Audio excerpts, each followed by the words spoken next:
Hello Horror Hounds. It's only been a couple of days since I shared with you my thoughts on Howl and mentioned in that video that I felt that there were a very small number of really excellent werewolf movies. I've been doing this channel for about a couple of years now, and it's a sentiment that I've shared on a number of occasions, and I'm back sooner than I intended to be to offer penance at the altar of YouTube. So a couple of days after I uploaded my review for Howl, the Horror Channel here in the UK screened last night Hammer's Curse of the Werewolf from 1961. And whilst I've always name-checked American Werewolf, the Howling Wolfen I've talked about and done a video for, I've never mentioned Curse of the Werewolf, starring Oliver Reed, directed by Terence Fisher, and I officially need to slap my hand. How could I forget? So I'm here to make amends, having last night rewatched it for the first time in a long time, and just share with you the glory, the real glory that is Hammer's Curse of the Werewolf, the only werewolf movie the Hammer Studios ever made. Bizarrely, I don't know why they didn't follow it up. I don't know why they didn't use the werewolf again. But if they were going to do it once, my God, did they do it. This is not your typical werewolf movie. And if you haven't seen it and you're hoping for lots of lupine action and teeth and claws, then I actually do recommend you watch the remake, Universal's remake of The Wolfman, which I'll probably talk about sometime. I have to talk about Lon Chaney Jr.'s original Wolfman before I talk about the remake. So I've got lots of wolf conversation still left in me, but this particular video is to pay all due credit to a film that I keep forgetting to name check, Curse of the Werewolf. It's different. It's its own beast, was what I was just about to say, and then realised what a ridiculous pun that was. But yeah, let's get into it. Now, it has a stately pace. Oliver Reed doesn't turn up until about an hour into the movie. His character, our hero, isn't even born until minute 25 of the movie. So it has a tale to tell. It's a generational tale, and it takes its sweet old time about it. And yes, you don't really properly see the werewolf until the last 10 minutes. But whilst I was watching it last night, it really struck me that it almost plays like an anthology movie. There are three distinct segments. There's Leon's parents, Oliver Reed's character, really, if you want, how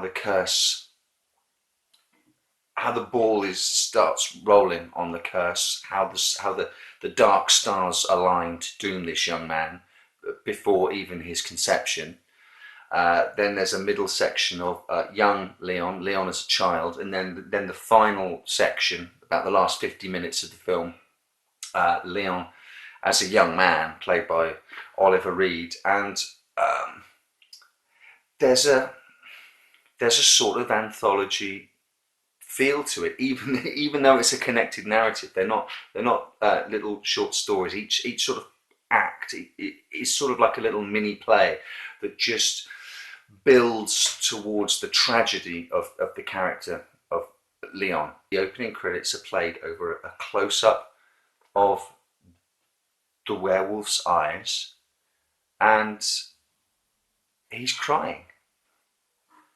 What a strange and unique image to start your film on.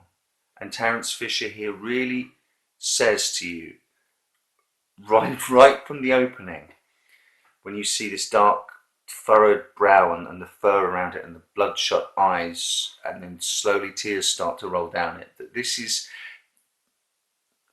not the monster movie you might be expecting to see. This is going to be something just a little bit special, and it really is. So what I want to do is talk about those three movements, the three sections, in the loosest possible terms, and just let you know what sort of feelings and impressions I got from them, so that this isn't a massive spoiler heavy video for you, but you can maybe get some taste of it, some sense of it, if you're thinking about watching it and haven't seen it. So I've broken it down into the notes I took while I was watching it. Yes, but I do take notes. I know I ramble on, but sometimes I take notes. What I broke it down to is I called it Origin, Boy and Man. One thing that this first segment made me think of was actually Edgar Allan Poe.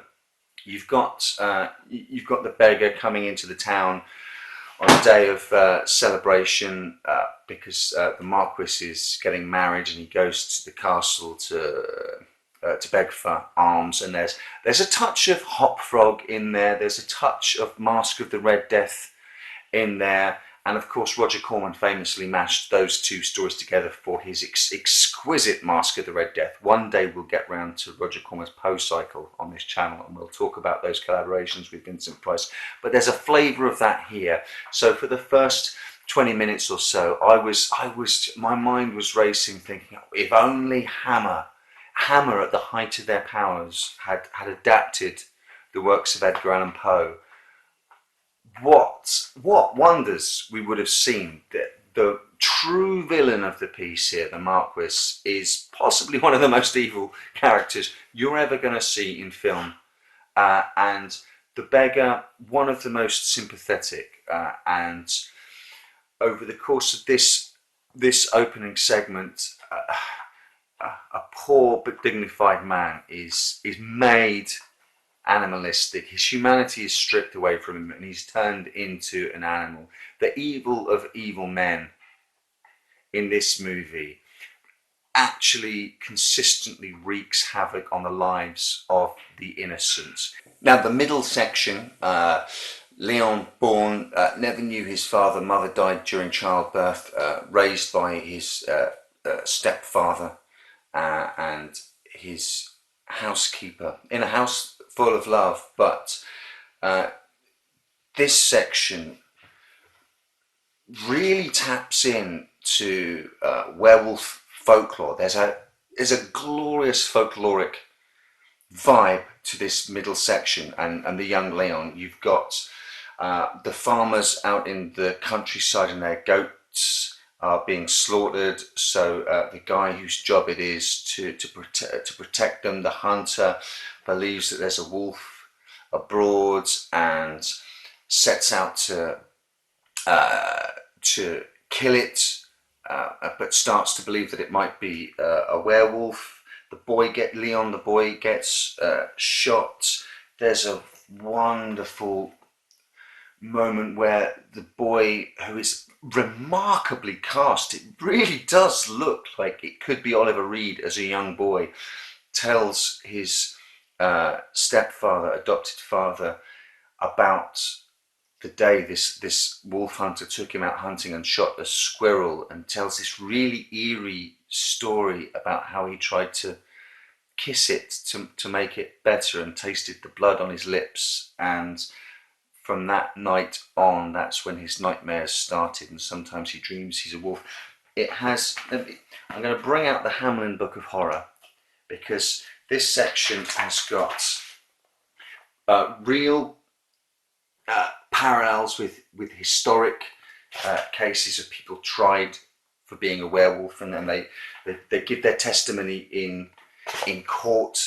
And the little boy's story has real echoes of those sort of medieval court testimonies of boys who turned into wolves and drank blood and killed goats and sheep and livestock and the like.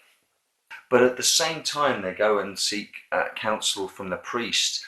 And the real coup of this movie is the whole mythology of this thing, that the source of the curse, the source of the werewolf thing, could come from any number of sources. Was it the fact that he was the product of rape by a man turned animalistic? Was it the fact that they a nice little bit of business that he's an unwanted child born on Christmas Day, meaning he's, you know, he's sort of cursed, or the priest suggests that someone sort of born in that sort of set of circumstances, when like I said earlier, the dark stars align, they leave themselves open to have their souls invaded by spirits who never had physical form. And he suggests that what the werewolf is a human that's had their body invaded like a possession, but the spirit of a wolf. And then from then on, from childhood on, there's a constant struggle between the soul and the wolf spirit, and these things wax and wane. With the moon, the wolf spirit becomes stronger. Anything that weakens the human spirit strengthens the wolf, and anything like pure love that strengthens the human soul weakens the wolf. So it sets the battlegrounds, even when Leon is a small boy, for the idea that he could gain ascendancy over this wolf spirit, but it might not even be that. It throws all sorts of options at you and creates this crazy, weird mythology that you've never heard before, and then just ends and leaves you to mull over everything. And then we get the final 50 odd minutes of the film. We suddenly jump to Leon as a young man leaving home and setting out to make his way in the world. I'm gonna contest, by the way, even though Oliver Reed doesn't turn up until the second half of the movie, max, he just owns this film. I'm going to contend that there never was and never will be an actor so perfectly placed to represent the cursed human, cursed with the curse of the werewolf, and also the beast. It's a part that seems tailor-made for him, with his sorrowful, soulful eyes. He can convey an intense humanity as an actor, and at the same time he can express a rage and a danger within, and he can also let that aspect explode. I mean, he's a legendary hellraiser, so the subsequent myth of Oliver Reed, the man, really does feed into this portrayal, and there's a strange link, I feel, a strange line to be drawn between him and Lon Chaney. Both men struggled with drink, were alcoholics. Let's call a spade a spade. Both had their demons. Both knew that in the drink they could become bestial.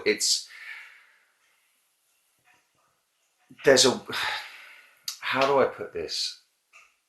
I'm making a very unsubtle point here, and maybe drawing some very unsubtle parallels, but I think there's a real reason that both of those men play the cursed aspect of the human better than I've ever seen anyone else do it. And yeah, it might be a little on the nose, but I think that they can play that soulful, human, tortured side because they live it. And this is my greatest penance for not name checking previously Curse of the Werewolf and forgetting about it, because Oliver Reed gives the best performance of someone afflicted with the curse of lycanthropy you'll see in any werewolf movie. Um, and yes, some of it's meta, some of it's because of what we know about the man and how he lived his life and how he was. So you couple that with some of the best werewolf makeup I've ever seen. Now they're a little bit coy with showing him. You don't really get to see him until the last 10 minutes, but when you see him, he's just the best fucking looking werewolf. Again, I'm going to refer to the Hamlin Book of Horror. I should have marked this page, sorry, but this is a page that fascinated me when I was young. If you've seen my video about this book, you'll know where I'm going. There is absolutely no way that wasn't inspired by the look of the werewolf in this movie. I'll make the thumbnail for this video an image of Ollie Reed as the werewolf, so you can see it. I wrote it down now. I have to name check the guy who's responsible for it, Roy Ashton. One of the, basically, really taking its cues from Lon Chaney Jr.'s look in the Universal Wolfman movies, but just giving it that Hammer of exactly what Hammer did with Dracula, with Frankenstein, with the Mummy. Take these old properties and just inject it with the Technicolor, the cinematic, just scaled up that look to something that it's the best looking werewolf that you can get. So to wrap up, humble apologies for forgetting this movie, and I promise I won't forget you ever again. Curse of the Werewolf, one of the greatest werewolf movies ever made.